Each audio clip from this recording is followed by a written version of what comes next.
Hello friends, চলে এসেছি একটা ছোট্ট মিনি ব্লগ নিয়ে।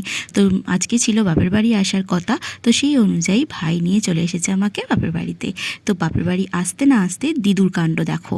দিদু নিয়ে চলে এসেছে আমার পছন্দের সমস্ত কিছু, চানাচুর, ঝুড়ি ভাজা, বাদাম, ছোলা ভাজা, বিস্কিট সব নিয়ে এসে হাজির করেছে, যে আমার যখন যেটা খেতে ইচ্ছা করবে তখন সেটা যেন আমি হাতের সামনে পাই আর খেতে পারি।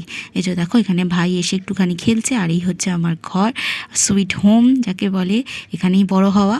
তারপরে এখানে আমার বাপি তো হচ্ছে ইফতারি দেবে, তার সেখানে আমার বাপির দোকানের ওখানে তার ফ্রেন্ডকে, তো সে কারণে সমস্ত রকম ফল, তারপরে এখানে ছোলা, সমস্ত কিছু এগুলো দিতে হয়, দেওয়া নাকি উচিত, মানে ভালো হয়, সেই কারণে আমার বাপি দেবে বলে সব কিনে নিয়ে এসে রেডি করছে।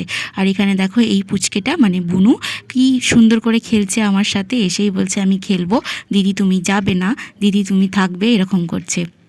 আর এখানে দেখো দুপুরের টাইমে তারপরে খেতে বসে পড়েছি সবাই মিলে, আমার বাপি, ভাই, দিদু, এই বুনুটা, মা, মানে কত যে এদেরকে মিস করি কি বলবো। এই যে দেখো এখানে বসে আছে, কে ফার্স্ট হয়, কে আগে খেতে পারে, এইরকম করছে। তারপরে একটু ঘুমিয়ে পড়েছিলাম দুপুরবেলা ঘুম থেকে উঠতেই মায়ের কাছে চলে গিয়েছিলাম, মানে পুরনো বাড়িতে ঠাম্মির কাছে, সেখানে আবার ফুচকা খেয়ে তারপরে এখানে দিদু আমার পছন্দের খাবার গরম গরম লুচি আর আলু ভাজা, এটা আমার ভীষণ পছন্দের, এটা রান্না করে দিয়েছিল। আর দিদুর হাতের ঘুগনি তো আমার ভীষণ পছন্দের, তো সেটাও রান্না করেছিল। তো এই ছিল আজকের ভিডিওটা ভালো লাগলে লাইক, শেয়ার, সাবস্ক্রাইব। আসছি আবার পরের ভিডিওতে দেখা হবে।